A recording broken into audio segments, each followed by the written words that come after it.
प्रिय विद्यार्थियों, नमो नमः। आज के इस व्याख्यान में हम आपके पाठ्यक्रम में संकलित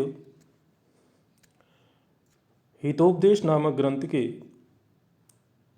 अध्याय मित्रलाभ के बारे में चर्चा करेंगे, क्योंकि किसी भी ग्रंथ को पढ़ने से पूर्व उसका सामान्य परिचय जान लेना अति आवश्यक है।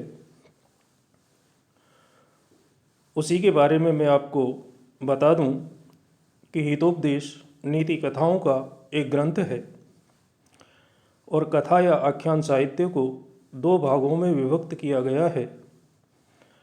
पहला नीति कथाएं और दूसरा लोक कथाएं। कथा साहित्य के एक भाग को नीति कथाओं का अंश माना जाता है और नीति कथाओं का उद्देश्य दैनिक व्यवहार की शिक्षा देना एवं मानव में आदर्श प्रवृत्ति की स्थापना करना है। जैसा कि पुस्तक के नाम से ही स्पष्ट है, हित यानी कल्याणकारी उपदेश। इन कथाओं का वास्तविक उद्देश्य उपदेश देना है और कथाओं में मानव एवं पशु पक्षियों के माध्यम से जीवन के अच्छे पक्षों का चित्रण किया गया है। आप जानते हैं कि जीवन के अच्छे पक्ष पवित्र आचरण, मित्रता, कर्तव्यनिष्ठा, विवेकशीलता, परोपकार, स्त्रियों की मान मर्यादा तथा अन्य सद्वृत्तियां हैं। अच्छे पक्ष के साथ साथ मानव जीवन में कुछ बुरे पक्ष भी होते हैं और उन बुरे पक्षों में क्या क्या चीज़ आती है, ऐसे जीवन के बुरे पक्षों का भी इसमें चित्रण किया गया है। जैसे लोभ, छल कपट, धूर्तता, शत्रुता तथा दुराचरण। इन सारे जीवन के बुरे पक्षों को निकृष्ट एवं है बताया गया है। ग्रंथ की भाषा बड़ी ही सरल और रोचक है, रोमांच को उत्पन्न करने वाली है। कथाओं के बीच बीच में उपदेश प्रधान श्लोकों का समावेश किया गया है, जो इसके स्वयं के न होकर के अन्य ग्रंथों से संकलित हैं। साथ ही इसमें एक विचित्र बात यह है कि एक कथा से दूसरी अवान्तर कथा निकल कर के चलने लगती है, जो व्यक्ति को इसे आगे पढ़ने के लिए मजबूर करती है। कथा साहित्य में देखा जाए तो पंचतंत्र के बाद हितोपदेश का ही सबसे पहला नाम आता है।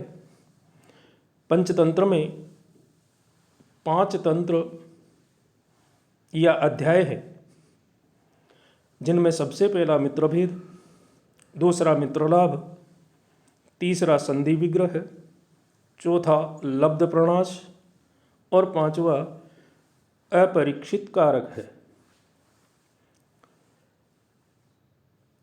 इसी पंचतंत्र का अनुकरण करके, इसी के अनुकरण में हितोपदेश के 4 परिच्छेद हैं जिनकी रचना की गई है। इनमें मित्रलाभ, सौहार्द भेद, विग्रह और संधि, ये चारों हैं। इसमें कुल 73 कथाएं हैं, जिनमें से 25 पंचतंत्र से ली गई है और हितोपदेश में कुल 679 श्लोक हैं। इसकी जितनी भी कथाएं हैं वो अत्यंत मनोरंजक एवं रुचिकर है, जो व्यक्ति को या आप जैसे छात्रों को इसे पढ़ने की प्रेरणा देती है। और यही कारण है कि ये पंचतंत्र से ज़्यादा लोकप्रिय ग्रंथ है।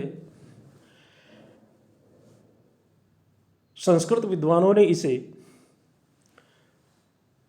या सामान्य विद्वानों ने इसे संस्कृत विद्या मंदिर का प्रवेश द्वार भी माना है।